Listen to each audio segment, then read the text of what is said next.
Well, welcome. Welcome to our Bible study. It's good to be here with you to learn a little bit about Jesus. Today we're going to do an introduction into some conflict that Jesus has with some of the Jewish leaderships. Now, when I was a kid growing up in Staten Island, New York, we used to go to see the Brooklyn Dodgers play at Ebbets Field. And you'd go there and they'd say, "Scorecard, scorecard. Can't tell the players without a scorecard, but you get your scorecard right here." And you'd have to buy a scorecard because then you would know who the players were by their numbers. Well, today we're going to kind of do the same thing. We're going to show you, I'm going to teach you a little bit about the issues that Jesus had with the Jewish leaderships and why there were issues, especially back when Jesus walked the earth. And I want to tell you a little bit about the people with whom Jesus had this conflict. And through this background, you will be able to understand what the conflict was all about. Well, let me ask you this question. As a child, what traditions did you have? And the reason I'm asking this question is tradition is going to be the key, it was going to be the center of much of the conflict that Jesus had with the Jewish leadership. So what kind of traditions did you have as a child? Well, we used to have every Friday night we watched a movie and we had popcorn. Yeah, that was probably a great tradition. One of my traditions was that every other Sunday after church, my father would take me to his barbershop. He was a barber, and he'd cut my hair every 2 weeks because my hair had to be perfect because I was his advertisement. And maybe your church has some traditions. You sing a certain song at certain times of the year, or maybe you close with the same benediction, or you always say the Lord's Prayer at least once during every service, and all kinds of traditions that we have. Now the question is, are traditions good or are they bad? Well, the truth of the matter is they could be good or they could be bad. You know, if you have a tradition, you're kind of looking back to the past, you do the same thing all the time, you're comfortable with it, there's a lot of good things about that. But when your traditions get in the way of doing what is right, then they're bad. And sometimes that's what happens to tradition. You have this tradition in the church, and the tradition in your church is really good for the people that have been there for 20 years. But when you get new people into the church, maybe it's a little bit of off-putting. So that tradition maybe should be changed so that you're more welcoming to people who come to the church for the first time. Just for instance. Well, today we're going to go through some of the background and understand why some of the traditions in Jesus' time was a little bit offensive to Jesus. All right, let me ask you this question.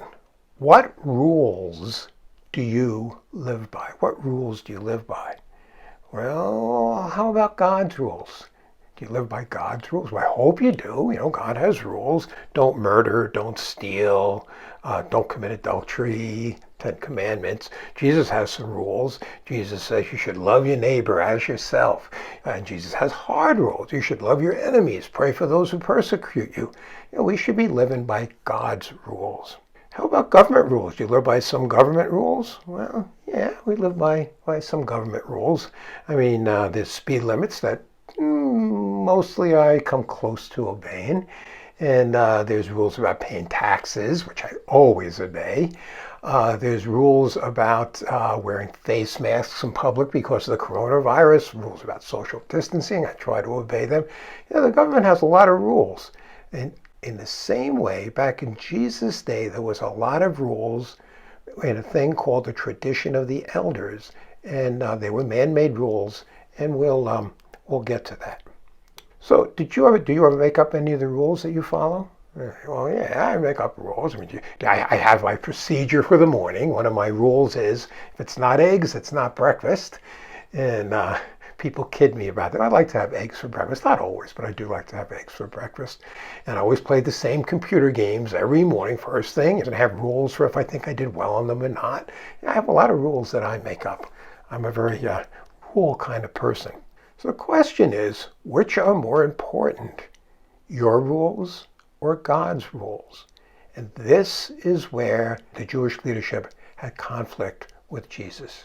Jesus is saying, you're taking your rules, the rules that you made up, and you're making them to be more important than the rules that God has given you. Lord, did you ever use your rules as an excuse to break God's rules? you ever use your rules as an excuse to break God's rules? Well, for instance, it's Sunday, and every Sunday you watch the Vikings. It's your rule. You can take anything else away, but don't take away that Viking game on Sunday. The game's all set to start and the phone rings. And one of your neighbors says, I could really use some help. And so what do you tell them? You tell them, oh, I'm busy. I'm not able to help you right now because I'm too busy. I have something that I have to do. And what you have to do is you have to follow the rules that you set up to watch your Viking game at the expense of loving your neighbor as yourself. See, sometimes we do that, and we do all kinds of things. I think we try to take our traditions and our rules, and we use them as an excuse not to follow God's rules, and that's exactly what the Jewish leadership was doing. All right, here's the background. Jesus has just healed many people in the Gennesaret region. Maybe he healed 100 people, maybe more than 100 people. He healed a lot of people. And conflict with the Jewish leaders is about to begin. Now, this conflict has to do, in this case, with a thing called the tradition of the elders, the oral tradition, sometimes you hear it called. And we're going to talk about what that tradition of the elders is. I'm going to give you some background in it. And this conflict is going to be between Jesus and the Pharisees and the Scribes. We're going to talk about what the Pharisees were, kind of give you a feeling for who they were and what their role was, and the Scribes and what their role was. And furthermore, the conflict is going to have to do with being ceremonially clean. We're going to talk about what this business of ceremonial clean is. You won't know everything about it, but you'll kind of get a feeling for this idea of being ceremonially clean. First of all, there's a thing that you probably know what it is already. It's God's law. What is God's law? Well, God's law was the law that was given to Moses. 3,500 years ago, Moses went up the mountain. God gave him the law, stone tablets and all that. Now, this was written down, and we have it today in what's known as the Old Testament, particularly the Old Testament books of Leviticus, and the Old Testament books of Deuteronomy, book of Deuteronomy. And it was God's commandment to the Jewish people. So Jewish people, this is the way you are to act. Now, the Jewish people added to God's law a thing called the tradition of the elders. Now, this was rules that were made by men, by Jewish men, but this was rules that were made by Jewish people. And the idea was God's law, the law that God got, the law that God gave to Moses, that law had to be interpreted, and it was too loose, and they needed specifics. For instance, if God's law said, keep the Sabbath holy, well, what did that mean? How many steps could you take on the Sabbath? How big of a weight could you carry? Could you take care of one lamb or two lambs on that day? What could you do? Could you heal somebody or could you not heal somebody? And they wrote all the rules down in the tradition of the elders. Furthermore, they tried to write details of what it meant to be clean and unclean. And this tradition of the elders was hundreds and hundreds of rules interpreting God's law. And these rules regulated every aspect of the Jews' life back in the time of Jesus.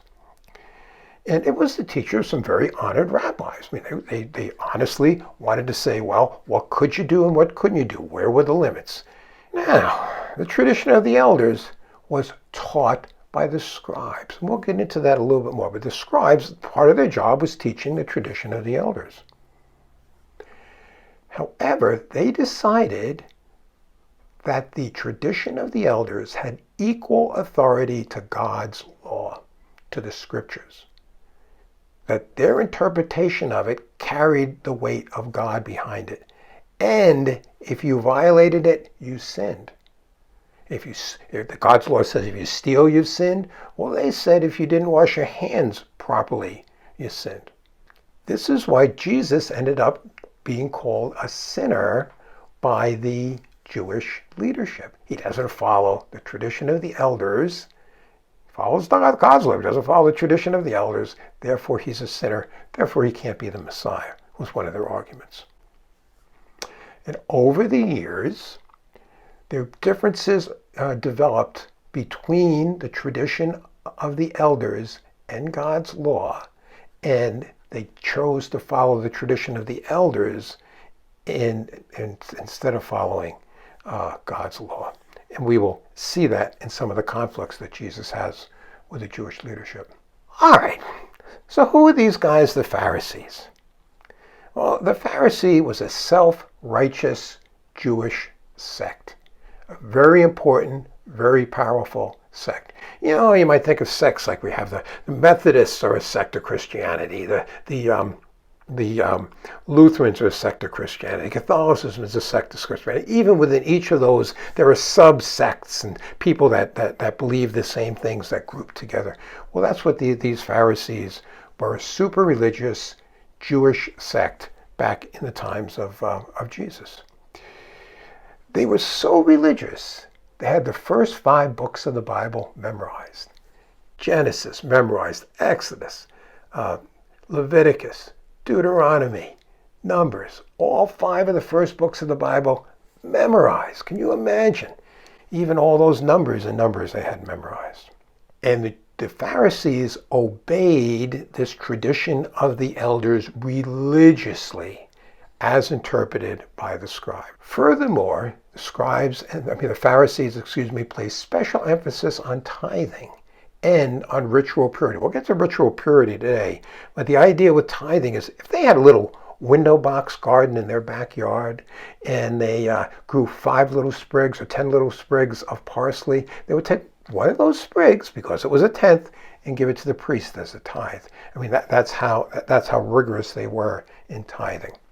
And some of the Pharisees were part of the Jewish leadership. Not all of them, maybe 1 out of 10, 1 out of 100. A small number were on the Jewish leadership. They called the Sanhedrin. Now, these Pharisees segregated themselves from unclean people like sinners, lepers, Gentiles they considered to be unclean. They wanted to be so perfectly holy that they didn't want anything to do with a sinner, anything to do with people who are sick like lepers, anything to do with Gentiles for sure, because Gentiles were certainly sinners. Gentiles mean people that weren't Jewish.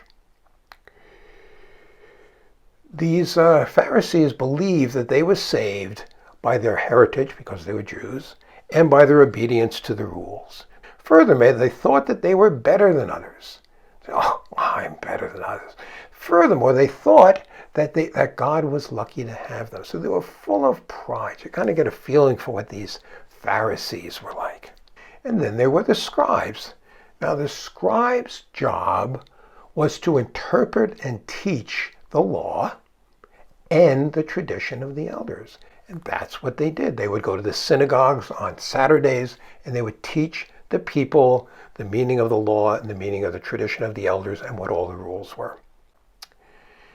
Now, these people were very, very highly educated.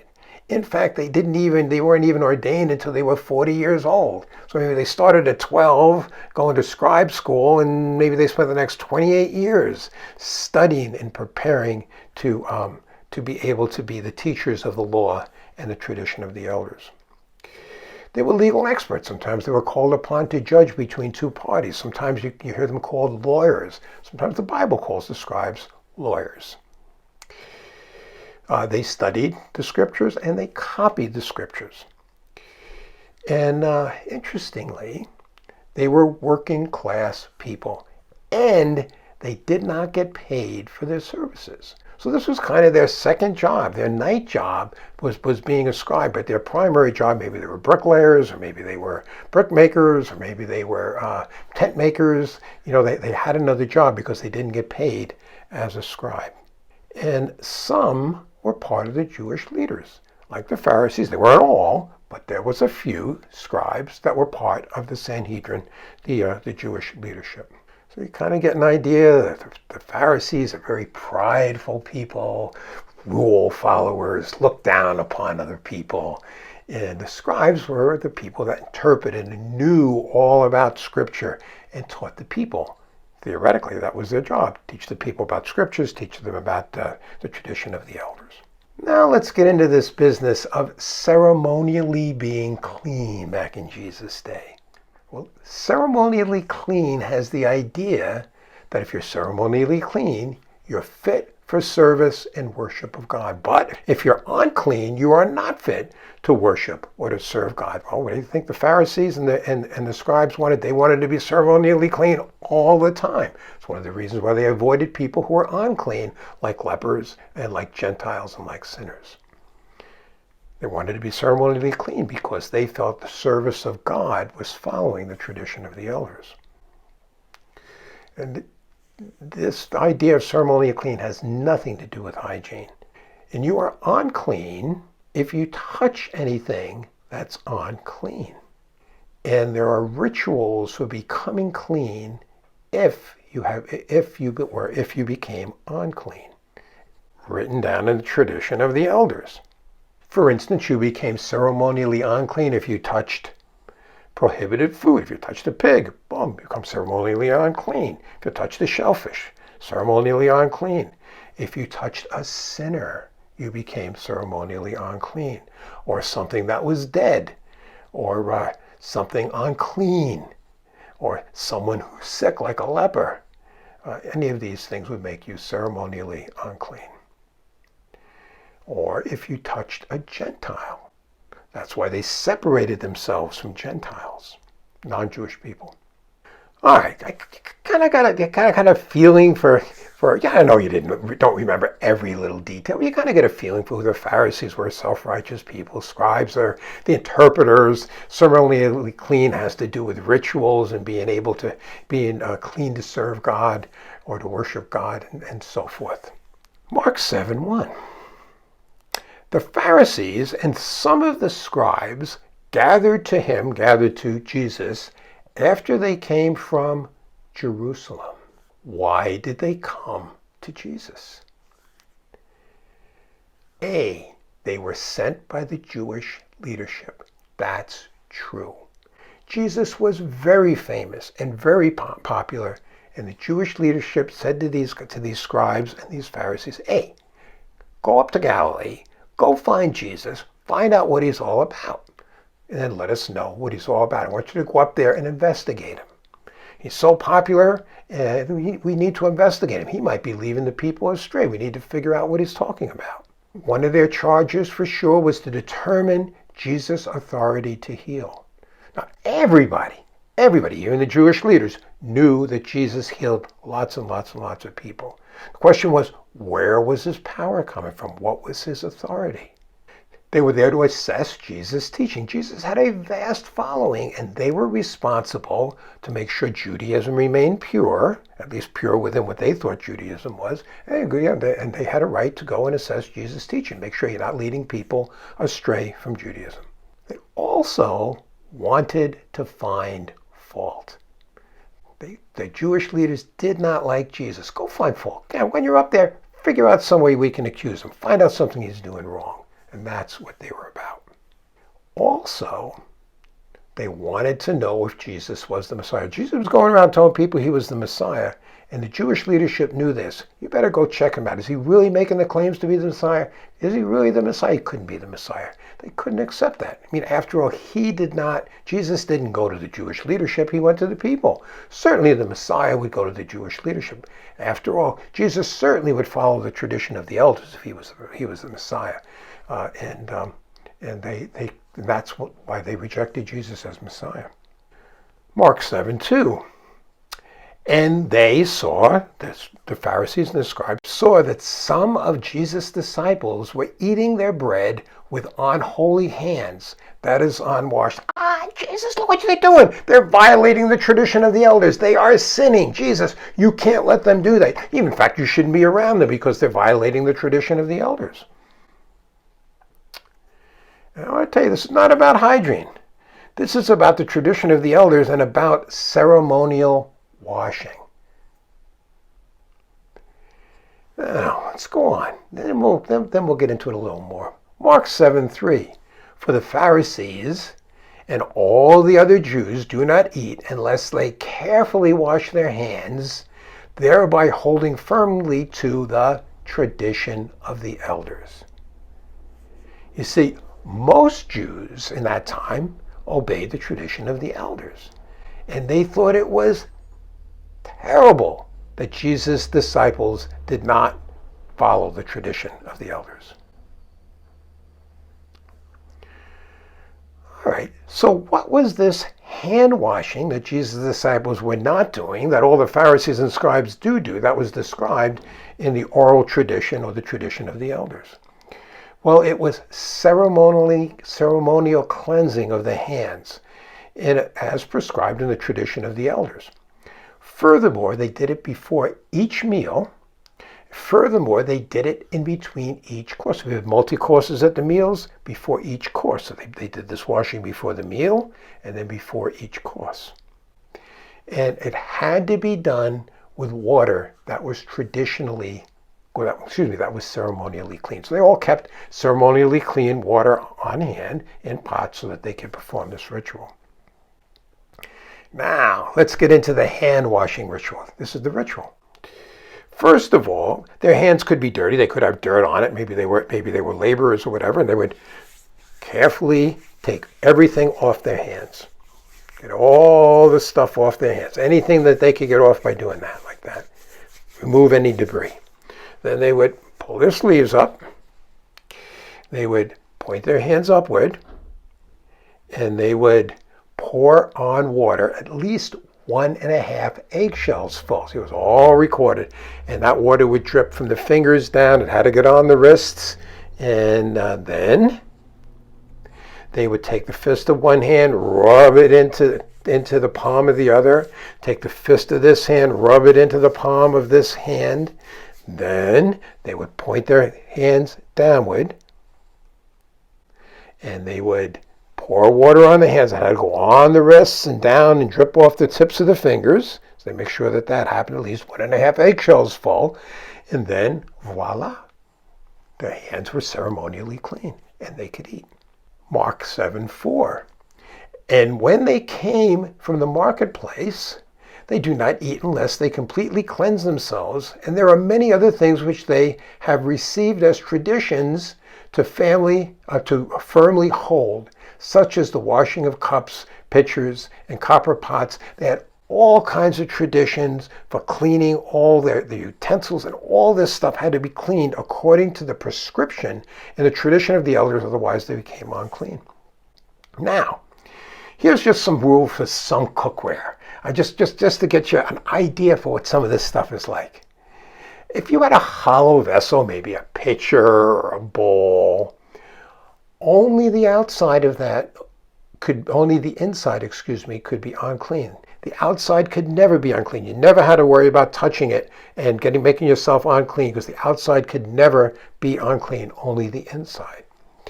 But if the inside did get to be unclean, you had to take that bowl or that pitcher and you had to break it into tiny pieces. And those pieces, in fact, prescribed in the tradition of the elders, couldn't be any bigger than a drop of oil that you could put on a toenail.